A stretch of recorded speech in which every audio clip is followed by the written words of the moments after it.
할렐루야. 오늘은 마태복음 155번째 강의 말씀입니다. 오늘 아침에는 마태복음 19장 10절로 12절 말씀을 통해서 주님이 말씀하신 독신 생활에 대해서 함께 말씀을 나누려고 합니다. 예수님의 교훈은 율법적인 교훈인 것이 아니라 율법을 주신 분의 사랑의 교훈이기 때문에 그 당시 율법 생활에 깊숙하게 젖어 있던 그 유대인들에게는요, 쉽게 받아들일 수가 없는 교훈이 참으로 많았어요. 왜냐하면 그들은 남자의 우월성을 되게 믿었거든요. 또 이 같은 우월성은 자기의 아내가 마음에 들지 않는다고 그런 이유 하나만으로 임의로 버릴 수도 있다는 데까지 이르게 됐어요. 그러니까 온전히 남자만이 인간 취급을 받았다는 거예요. 여자들은 인간 취급을 하지 않았다는 이야기예요. 그 당시에 우리가 그 당시에 그 이스라엘 백성들을 숫자를 세고 그럴 때는 20살 이상 된 남자만을 숫자로 셌단 말이에요. 그런데 오늘 예수님께서 하신 말씀대로 보면 이혼 문제에 있어서 남자들의 우월성이 조금 더 인정받지 못하고 있단 말이죠. 그래서 제자들이 하는 말이 그럴 바에야 차라리 장가들지 않는 것이 좋지 않겠느냐 이렇게 지금 물어보는 거예요. 우리는 여기서 우리가 알아야 될 게 있어요. 남자의 간음죄에 대해서 우리가 알아야 돼요. 누구든지 음행한 연고 외에 아내를 내어버리면 그리고 다른 데 장가드는 자는 간음한 자다. 이 예수님의 말씀은요, 율법에서도 남자들의 간음죄가 여자의 경우에 똑같이 여자들과 같이 적용되고 있다는 사실을 처음으로 밝혀주는 말이에요. 이 말을 들은 유대인들이요, 너무나도 충격을 받았어요. 만약 예수님의 말씀이 사실이라면 남자로 태어난 것이 여자로 태어난 것보다 나은 거 뭐냐?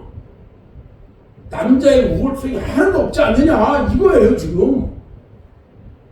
인간에게 주신 하나님의 말씀은요, 사람이 그 부모를 떠나서 아내에게 합해서 그 둘이 한 몸이 될지니라 하신 거거든요.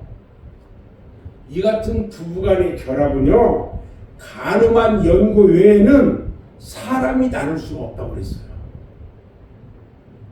간음이라는 것은요, 이미 부부간의 결합 상태를 포기한 일이기 때문에 한쪽은 마땅히 하나님의 정죄함을 받아야 되고요, 다른 한쪽은 이혼이 허락되어 다른 데 장가드는 일이 허락되었던 거예요.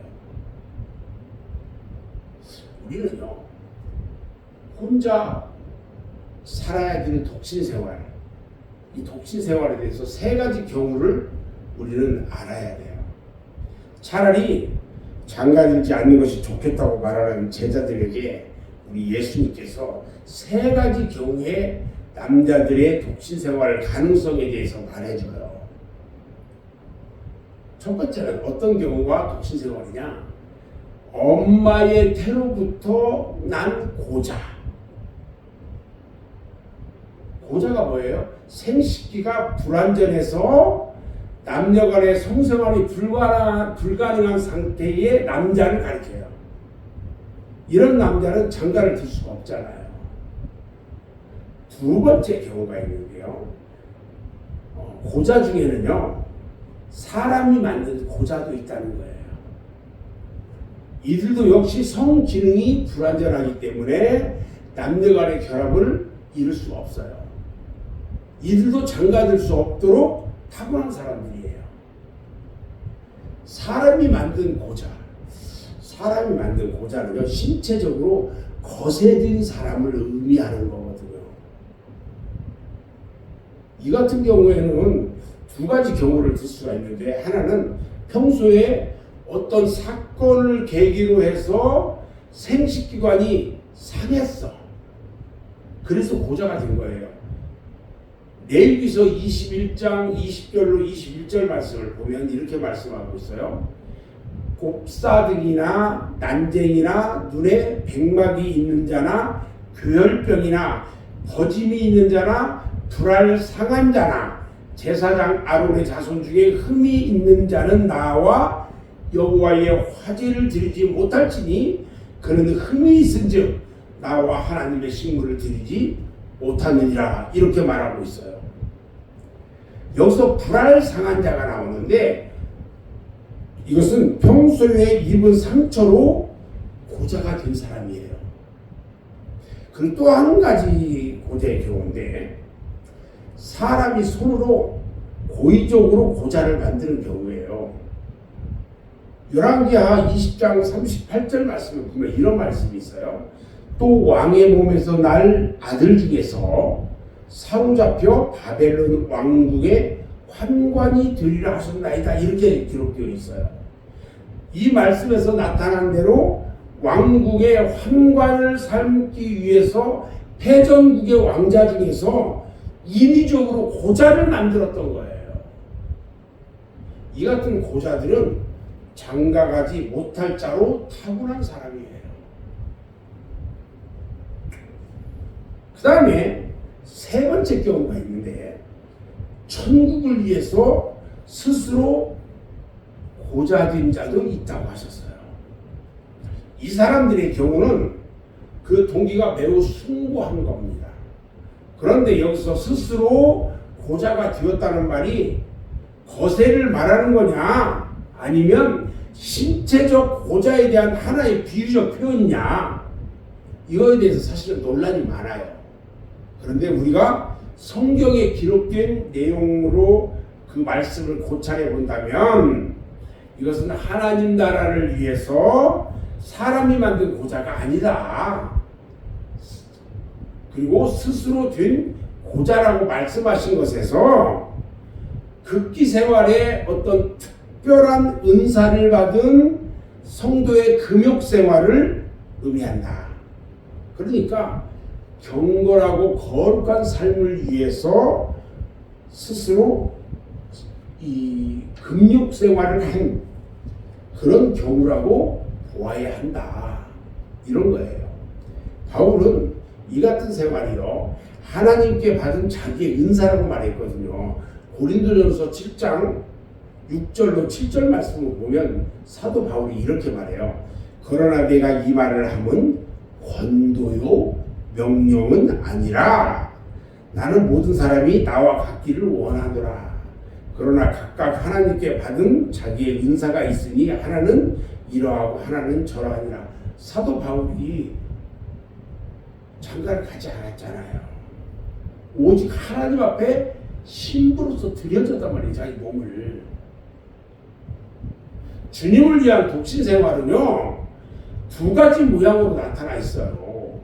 하나는 여자는 남편과 갈라지지 말아야 하는데, 만일 갈리는 일이 있더라도 그냥 지내라고 하는 거예요. 갈라지지 않아야 되는데 만약 갈라지더라도 그냥 지내라.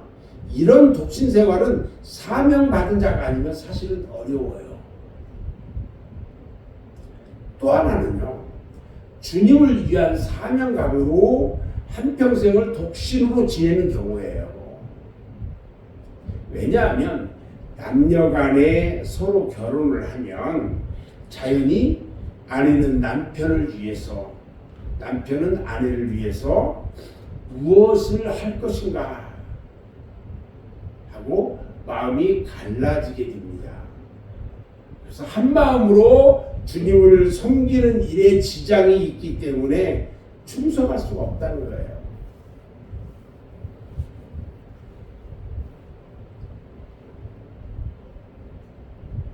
주님 앞에 충성하며 주님이 주신 사명을 감당하기 위해서 이렇게 독신으로 지내는 경우도 있다. 결론적으로 그런 거예요. 예수님이 하신 이 모든 말씀을 보면 인간의 원래가 남녀의 결합으로 한 몸을 이루어 살아가는 것이 하나님의 법도예요. 그래서 부부간의 사랑으로 잘 융화하고 한 몸을 이루어서 행복한 가정을 만들어 나가는 것이 아름다운 하나님의 뜻이라는 것을 우리는 알아야 됩니다. 그러나 피치 못하게 혼자 살아야 할 때는 여러 가지 오늘 말씀드린 여러 가지 독신 생활을 할 수밖에 없는 그런 경우 외에는 우리가 하나님의 뜻을 잘 따르는 우리 모두가 되어야 할 것입니다.